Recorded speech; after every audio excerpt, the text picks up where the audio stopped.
Okay, so actually, to wrap up some relevant stuff about the active transport. So, membrane potential is the voltage that's actually across a membrane. We don't think of cells as having, like electrical properties, but yeah, there is, depending on the ions. So, there is a voltage across the membrane. And this voltage is created by differences in the distribution of positive and negative ions across the membrane. And so the inside of a cell is negative in charge relative to the outside of the cell.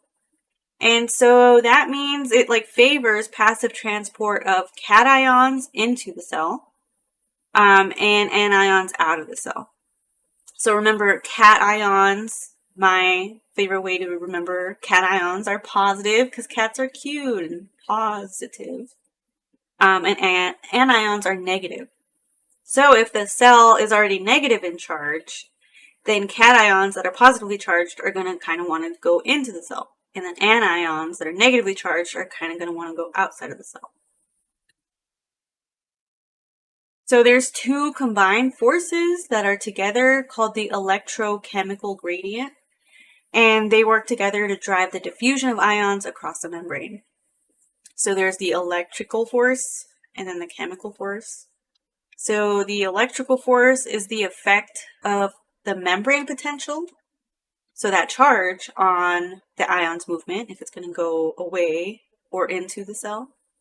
And then the chemical force, which is the ion's concentration gradient. So those two forces work together to kind of push which way ions are going to go. So an ion diffuses down its electrochemical gradient. And a protein called an electrogenic pump is a transport protein that generates voltage across a membrane. And that ends up storing energy that can be used for cellular work. And so the electrogenic pump can differ between plants and animals. So in animals, it's the sodium-potassium pump that we already talked about.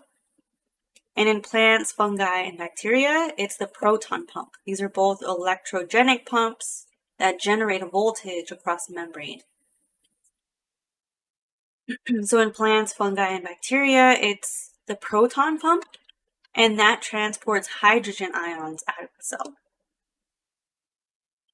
So here's a picture of that. So a proton pump is this protein that pushes, with energy, hydrogen ions outside of the cell. We also call hydrogen ions protons.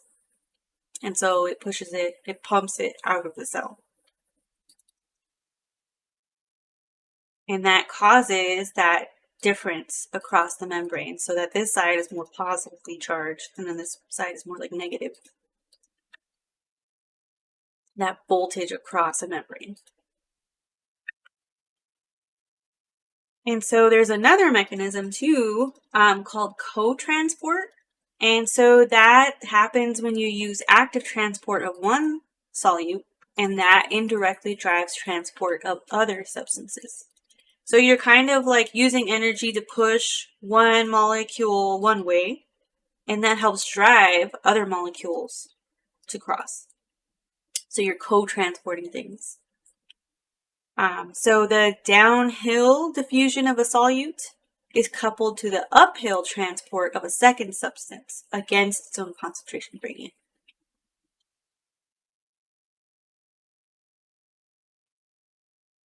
So plant cells use proton pumps to generate a proton or hydrogen ion gradient across the cell membrane, as shown in that picture. And a co-transporter couples the movement of those protons back into the cell. So you're pushing and pumping the hydrogen ions outside of the cell, and they're going to want to come back down. So there's another protein called a co-transporter that couples that movement of the hydrogen ions back down its concentration gradient inside the cell and couples that movement to the active transport of sucrose into the cell. And so that's how plants load sucrose into their veins for transport around the plant body. So it's those two mechanisms working together.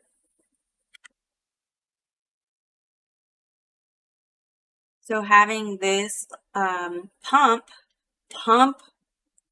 these hydrogen ions across where they want to go, with using energy, makes these ions kind of want to come back down. And so when these ions come back in, they also help transport sucrose into the cell. So that's co-transport. Usually, the difference has to be pushed for that to happen, and then the co-transporter will guide it down.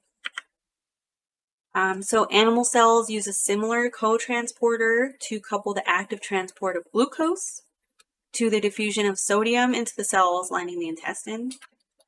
And so that sodium-potassium pumps actively transport the sodium out of the cell to maintain that gradient. And that's how it keeps that going, so that the co-transporter can bring it back in.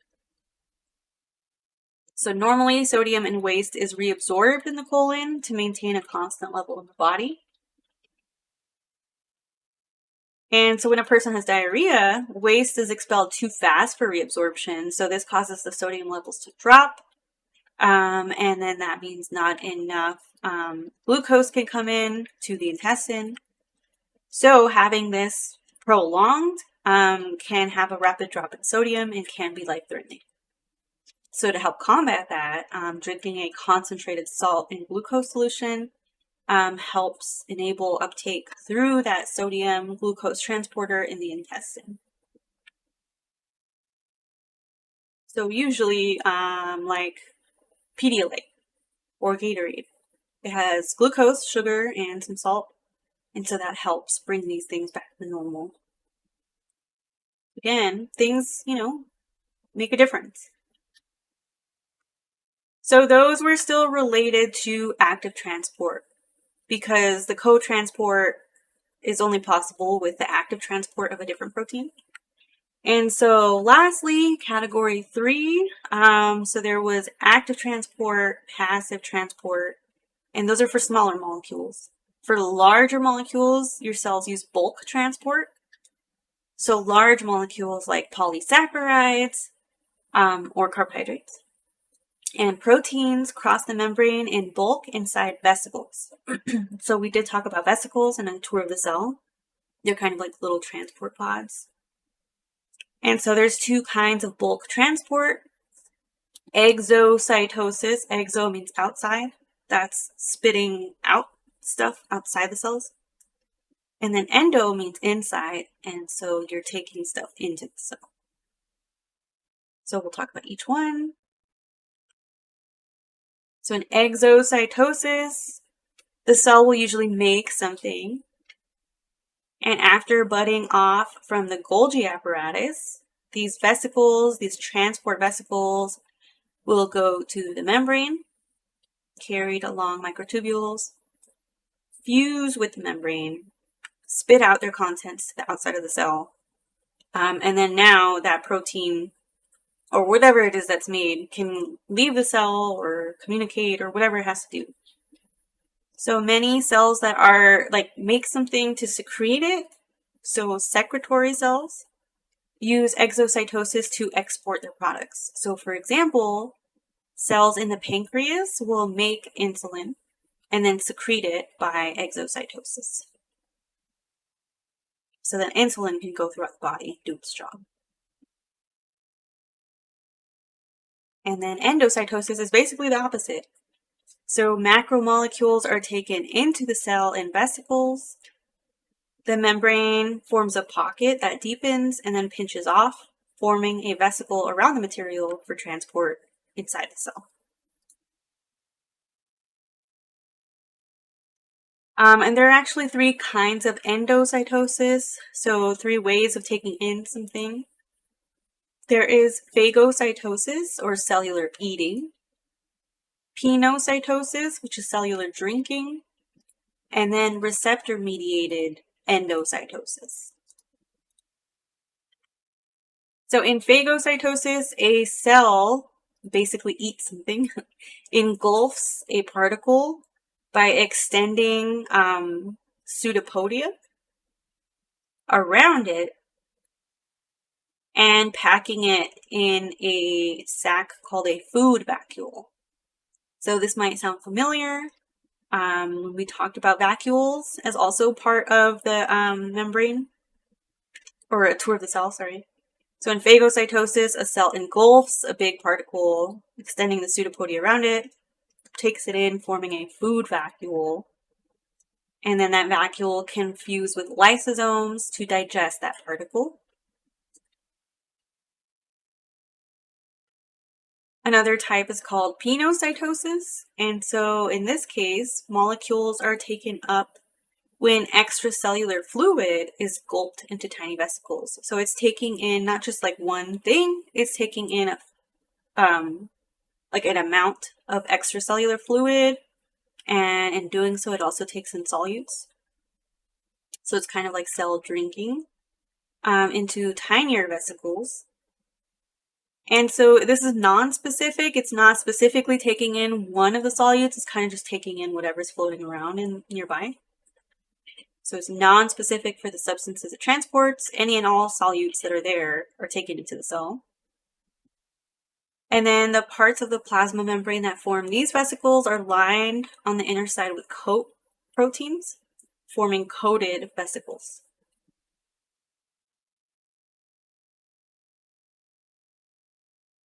And then lastly is receptor-mediated endocytosis. So this is endocytosis that's mediated by some kind of receptor. So in this case, vesicle formation is triggered specifically by a solute binding to receptors in the membrane. So in this example, in this picture here, there's little purple triangles. And so them binding to these receptors is what triggers like, okay, we're going to take in some stuff right now. So receptor proteins bound to the specific solutes from the extracellular fluid are clustered in coated pits that end up forming those coated vesicles. And then these emptied receptors are then recycled to the plasma membrane after, and then reused, the cycle.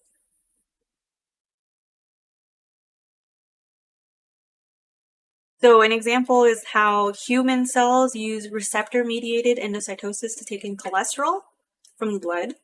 And cholesterol is carried in particles called low-density lipoproteins, or LDLs. And so, individuals with familial hypercholesterolemia, so hyper again meaning like higher than normal, it's usually because there's missing or defective LDL receptor proteins. So if there's not these receptors on the surface of cells, they're missing or maybe they're defective, then the cell can't take in cholesterol. And so cholesterol is kind of just floating around and accumulating in the blood, building up lipids and then narrowing the space in the blood vessels, resulting in potential heart damage or stroke. So again, all this small stuff matters in the big scheme because it could be the cause of some kind of condition. Okay, so this is a nice summary slide of everything. So how does the plasma membrane regulate traffic inbound and outbound? Some molecules diffuse. Some molecules get helped. So passive transport includes those methods, and then active transport requires energy and transport proteins. And then bulk transport moves large molecules, and then you can either take in or spit out stuff. So this is the learning objectives for this lecture. Hopefully you can help now explain the fluid mosaic model, describe components of the membrane, describe or discuss how cell membrane structure results in selective permeability, use examples to demonstrate diffusion, osmosis, facilitated diffusion, and describe the process of active transport.